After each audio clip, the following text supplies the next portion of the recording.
ఈరోజు మున్సిపాలిటీ ఎన్నికల సందర్భంగా మీ 3వ వార్డుకి రావడం జరిగింది. ఇక్కడ వేదిక మీద ఉన్న వాళ్ళందరికీ ఇక్కడ క్యాండిడేట్ ఎవరో తెలుసు కదా మీకు. కాంగ్రెస్ పార్టీ తరఫున తూర్పాటి రాంబాబు నిల్చుంటున్నాడు. అట్లనే ఇక్కడ వార్డు పెద్దలు చాలా మంది ఉన్నారు. వెంకటరమణ గారు కూడా బాధ్యత తీసుకున్నారు. వారికి ఇక్కడ వేదిక మీద ఉన్న వాళ్ళందరికీ, వేదిక ముందున్న 3rd వార్డు సభ్యులందరికీ కూడా పేరు పేరున నా నమస్కారాలు. ప్రింట్ అండ్ ఎలక్ట్రానిక్ మీడియా సోదరులకు కూడా ఒక్కటే, రాంబాబు మీ అందరికి కొత్త ఏం కాదు, గతంలో కూడా పోటీ చేసిన మనిషే. రాంబాబు గురించి చెప్పేదానికన్నా ముందు మన ప్రభుత్వం ఏం చేసింది ఈ 2 ఏళ్లలో అన్నది మీలో అందరికి పథకాలు తీసుకుంటున్న వాళ్ళకి తెలుసు. అయినా కానీ మళ్ళీ ఒకసారి మాట్లాడుకుందాం. మన ప్రభుత్వం అధికారంలోకి వచ్చినాక 2 రోజులకి మహిళలందరికీ ఉచిత బస్సు ప్రయాణం పెడితే తెలంగాణ నలుమూలల్లో ఉన్న ఆడబిడ్డలందరూ ఎక్కడికి వెళ్ళాలన్నా కానీ, ఏ ఆపద వచ్చినా కానీ, ఆపదన్నా సాపదన్నా ఎటైనా వెళ్తున్నారంటే అది మన ప్రభుత్వం వచ్చినాకనే. రూపాయి ఖర్చు లేకుండా మహిళలకి వడ్డీ లేని రుణాలు ఎన్నో వస్తున్నాయి.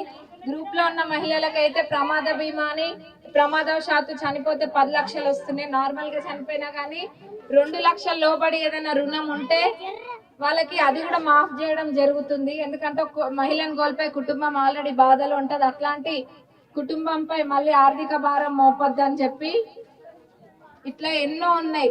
మహిళలకు పెద్దపీట వేస్తున్న ప్రభుత్వం మనది. 200 యూనిట్ల కరెంటు ప్రతి ఇంట్లో ఈరోజు ఖర్చు లేకుండా వెలుగులు వెలుగుతుందంటే అది 200 యూనిట్ల కరెంటు, ఫ్రీ కరెంటు తోటి. అందులో మళ్ళా ఇల్లు, ఇంద్రమ్మ ఇల్లు అందరికీ తెలుసు కదా. ఇంద్రమ్మ ఇల్లు అనేది మన నియోజకవర్గానికి 3500 ఇల్లు వచ్చినాయి. 1వ విడత ఇల్లు పూర్తి కాకముందే మళ్ళా 2వ విడత ఇప్పుడు ఏప్రిల్లో వస్తున్నాయి. 3500 ఇల్లు వస్తున్నాయి. ఇప్పుడు మన ఇల్లు ఉంటది కదా, మీ ఇంట్లో మీకు 3 పిల్లలు ఉంటే 3 పిల్లలు మీకు సమానమే కదా. కానీ 3 పిల్లలకు ఒకటేసారి ఇల్లు కట్టేయగలుగుతారా? తల్లిదండ్రులకి కట్టియాలని ఉన్నా గానీ సమానమే అయినా గానీ ఒకళ్ళకి కట్టించినాకనే ఇంకొకళ్ళకి కట్టేయగలుగుతారు. ఒకళ్ళు ఎక్కువ కాదు, ఒకళ్ళు తక్కువ కాదు. అదే విధంగా ప్రభుత్వ వ్యవస్థ కూడా ఉంటది. అందుకనే 3 విడతలు పెట్టుకున్నాం. 1వ విడత అయిపోయింది, 2వ విడత వచ్చేది ఉంది ఏప్రిల్లో. 1వ విడతలో మిగిలిన ఇల్లే కానివ్వండి, 2వ విడతలో వచ్చేవైనా అన్ని కలుపుకొని ఇక్కడ గమనించిన దాని ప్రకారంగా ఇల్లు అవసరం ఉన్నాయి. చాలా మంది లేనోళ్ళు ఉన్నారు కాబట్టి ఇల్లు కావాలి. రాంబాబు తర్వాత మొత్తం వార్డు మొత్తం తిరుగుతాడు ఒక రిజిస్టర్ పట్టుకొని. ఆ రిజిస్టర్ లో ఎవరికి ఇల్లు లేవు పేర్లు రాసుకుంటాడు. జాగా ఉండి ఇల్లులు ఎవరికి లేవో వాళ్ళ పేర్లు రాసుకుంటాడు. అసలు జాగా లేదు ఏం లేదు అన్న వాళ్ళు కూడా రాసుకుంటాడు. ఆ రిజిస్టర్ లో మీ పేరు ఎక్కిందంటే అది పట్టా మీద ఎక్కినట్టుగానే భావించండి. మీరు అర్హులైతే తప్పకుండా మీకు ఇల్లు అనేది వస్తుంది. ఇంకొకటి, కొంతమంది వెంకట ఇంద్రమ్మ ఇల్లు తీసుకున్న వాళ్ళవి మొన్న అది ఎలిజిబిలిటీ లేకుండే, వెంకట ఇంద్రమ్మ ఇళ్ళలో వాళ్ళ పేరుంటే మొన్ననే మినిస్టర్ గారు చెప్పిండ్రు ఈసారి అది కూడా లేకుండా వెంకట ఇంద్రమ్మ ఇళ్ళలో పేరు పడ్డా వాళ్ళు పేదవాళ్ళు అయితే తప్పకుండా మళ్ళీ వాళ్ళకు కూడా ఇల్లు ఇస్తామని 2వ విడతలో చెప్పినారు. ఇస్తాము. ఇళ్ళకు కొదవలేదు. ఇంద్రమ్మ రాజ్యంలో ఇంద్రమ్మ ఇళ్ళకు కొదవలేదు. ఇల్లు తప్పకుండా వచ్చి తీరుతాయి. ఇంకా సన్నబియ్యం అయితే అందరు వండుకొని తింటూనే ఉంటుంది. ముందు దొడ్డు బియ్యం ఇస్తే అంతకుముందు తినేటోళ్ళు కానీ ఈ 10-15 ఏళ్ళకెళ్ళి ఎవరు కూడా దొడ్డు బియ్యం తింటలే. పిండి పట్టించుడో కోడ్ల ఫామ్లకు వేసుడో చేస్తుంది అని ఈరోజు ఎలక్షన్లప్పుడు మాట ఇయ్యలే. ఎలక్షన్లప్పుడు మాట ఇయ్యకపోయినా ఈరోజు సన్న బియ్యం ఇస్తే అందరూ తృప్తిగా వండుకొని తింటున్నారు. బుక్కడి బువ్వ తృప్తిగా వండుకొని తింటున్నప్పుడు, రోజు ఇళ్లలో వండుకొని తింటున్నప్పుడు, తినేటప్పుడు ఈ చెయ్యి అయితే గుర్తుంటది కదా. ఈ చేతి పార్టీకి ఈసారి మీరందరూ కూడా ఈ చేయి పార్టీ తరపున నిలబడుతున్న రాంబాబుకి చేతి గుర్తు కోటేసి మంచి మెజారిటీ తోటి గెలిపియాలని కోరుకుంటున్నాం. ఎందుకంటే ఏ అభివృద్ధి పనులు ఉన్నా గానీ అధికారంలో ఉన్న పార్టీ మనది కాబట్టి అధికార పార్టీ తోటే సాధ్యమైతది. వేరే వాళ్ళు బీజేపీ వాళ్ళు, బీఆర్ఎస్ వాళ్ళు చెప్తా ఉంటారు కాకమ్మ కబుర్లు చాలా. కాకపోతే అభివృద్ధి విషయానికి వచ్చేసరికి ఏది కూడా వాళ్ళు చేయలేరు. అధికారంలో ఉన్నప్పుడు ఏం చేయని వాళ్ళు ఇప్పుడు అధికారం లేనప్పుడు ఏం చేస్తారు అన్నది కూడా ఒక్క ఆలోచన చేయండి. ఓటు అనేది చాలా అమూల్యమైనది. ఒక్క ఓటును కూడా వృధా చేయకుండా రాంబాబు కేసు గెలిపించండి.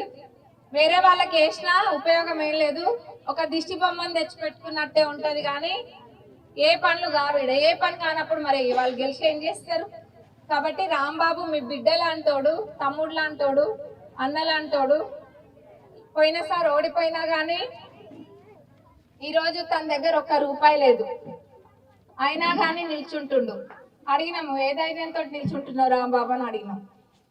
అడిగితే ఒకటే మాట చెప్పిండు, నాకు డబ్బు బలం లేకపోవచ్చు కానీ మేడం ప్రజాబలం ఉంది.